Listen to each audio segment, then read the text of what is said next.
that are playing in our brain. So dopamine, if you've got enough of this stuff, your brain is alert, you feel comforted, you've got good feelings, you're satisfied, you're aware, you're wakeful, you've got vitality, you've got energy. Does anyone here would like some of that stuff? Anyone that says, no, I don't want any of that stuff, you know. I think I've got enough. You've got enough.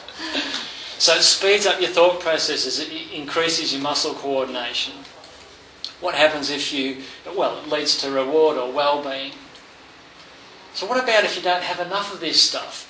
You're prone to depression, you have a lack of pleasure, you have a sense of emptiness in your body and your mind, you have lethargy, fatigue, weakness, tremors, movement disorders, and literally you'll manifest all the signs and symptoms of ADHD. What's the ADHD? Attention Deficit Hyperactivity Disorder. Yeah. Or sometimes it's called ADD. It used to be called hyperactives. Mm-hmm. You know, it's basically changed its name over the years. What else is linked into that? When you see weakness, tremors, movement disorders, can anyone think of a particular health problem that manifests like that, particularly in older people? People who have a tremble. Yeah, Parkinson's disease. So people who have Parkinson's disease have problem with their dopamine. And the treatment is they give them L-Dopa, which is like a synthetic form of dopamine. So here's the problem though. We might be thinking, hey, let's go and get more dopamine. Let's go and get some dope.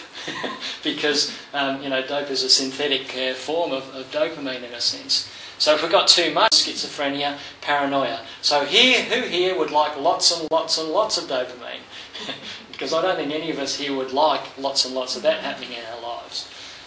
But when you look at the evidence for people who are addicted to marijuana, to dope, what's one of the main things they manifest with is paranoias, mania, quite severe sort of psychological stuff. Same with kids with ADHD. If they get the medication of these kids wrong, then guess what? Who are the kids that show up in the high schools with the machine guns and the hand grenades? It's the kids who've literally their brain chemistry has totally got out of control. So we mentioned serotonin. So if you've got enough, you can concentrate, you have a state of well-being, you feel relaxed, you feel satisfied, you feel secure, you feel stable, and you feel confident. Like that's literally how your behaviour manifests when you have this stuff. If you've got too little, have depression, sleep problems, poor concentration, obsession, compulsion, confusion, aggressiveness, tantrums, violence, sugar and carb cravings, and increased pain sensitivity. So who here would like to have less serotonin and manifest like that? We'd all like to have a bit of serotonin happening, wouldn't we? Now if this is low while dopamine is higher, then you can have depression and anxiety at the same time. Who would like that? And that's not much of a thing to look forward to, is it? So serotonin reduces the effect of GABA, which we'll look at in a second. So we mentioned norepinephrine. I don't expect you to remember these chemicals. I'm not going to do an exam at the end of this hour, so don't worry if it kind of just flows through. But I just wanting you to get a feel for how these affect your nervous system and your health as a result. So if you've got enough of norepinephrine, your body is in a state of arousal. So the athletes in the Olympics at the moment, when they get really high, did you see Sally McLennan when she got a silver medal? She was in a state of a lot of norepinephrine happening in her nervous system when she's going, are you kidding? Is this really happening? This is amazing. So you have energy, stimulation, mental focus. Too little is a lack of energy. It's depression, it's poor concentration. So if you've got too much, you have excess fear, anxiety, as well as abnormal memory formation and flashbacks. So, some people are here because of memory. A lot of people come to this talk saying, I'd like to get my memory working better. And it may be that norepinephrine is, malfunctioning. And as we mentioned, GABA. So we sort of said, this GABA seems to be a bad guy. It seems to mess up getting these really nice chemicals in my body. But it's actually there for a reason. It's there to balance the system. So it's the body's natural tranquilizer. So if you've got enough, you have a relaxed mind, reduced anxiety, reduced stress-related nerve impulses, so your nervous system is kind of calmer. When we see people who are very low in GABA, then they're very jumpy and very irritable and very tense. So if you've got too little, you have anxiety, panic, tension, insecurity, irritability, insomnia, sleep disturbances. So GABA inhibits dopamine, but that's not a bad thing. It's there to prevent too much, because what we saw what happens if you have too much of this stuff. So some of the other things that are in there's endorphins. Everybody has heard of endorphins nowadays, haven't they? Like, it's just like almost like a cliche where you watch an ad on telly and it'll go, go for a walk and you'll get endorphins. If you take these herbs, you'll get endorphins. If you have a massage, you'll get endorphins. If you put rocks on your back, you'll get endorphins. It's kind of a bit of an overused term almost. So these are there, they give you relief from emotional and physical pain, they give you pleasure, they give you good feelings, and they block pain transmission. So an athlete in the Olympics, is able to do amazing things because they've got these endorphins, preventing them from feeling painful because they're pushing their body to its limits. So they're combined with some of those other transmitters to produce feelings of euphoria. So we talk about the athlete's high when they're at the peak of their performance. So if you've got too little, you have pain, hypersensitivity, a feeling of incompleteness, and a thing called craving, which we'll talk about more.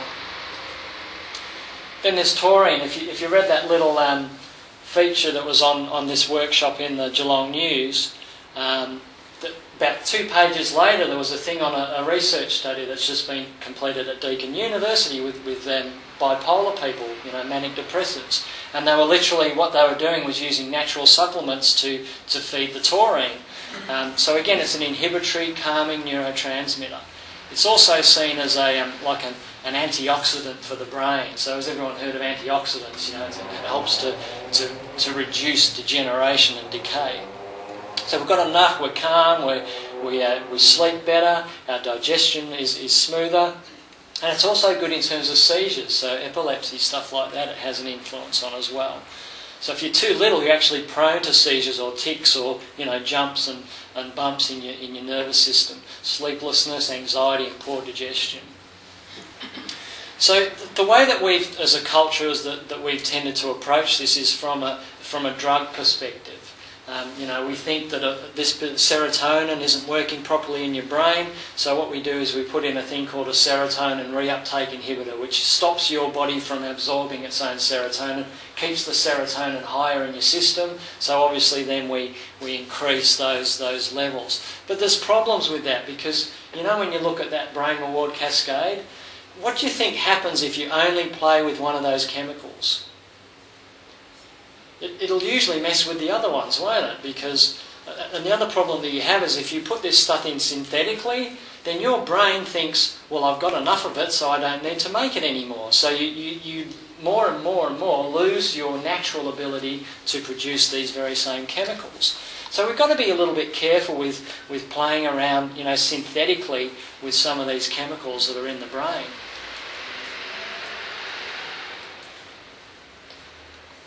So when your brain reward cascade is working properly, we get a thing called WellBeing. We have that sense of feeling happy, content, but it's more than that. We're able to concentrate, we're able to focus, we're able to relax, we're able to sleep, we're able to get hyped up when we need to get hyped up, and we're able to get low when we should be low.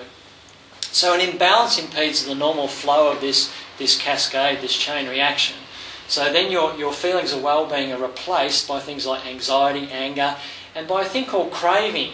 Craving is just your body saying, I need some dopamine, I need some serotonin, I need some GABA, or whatever it is. Your body is kind of subconsciously asking for it.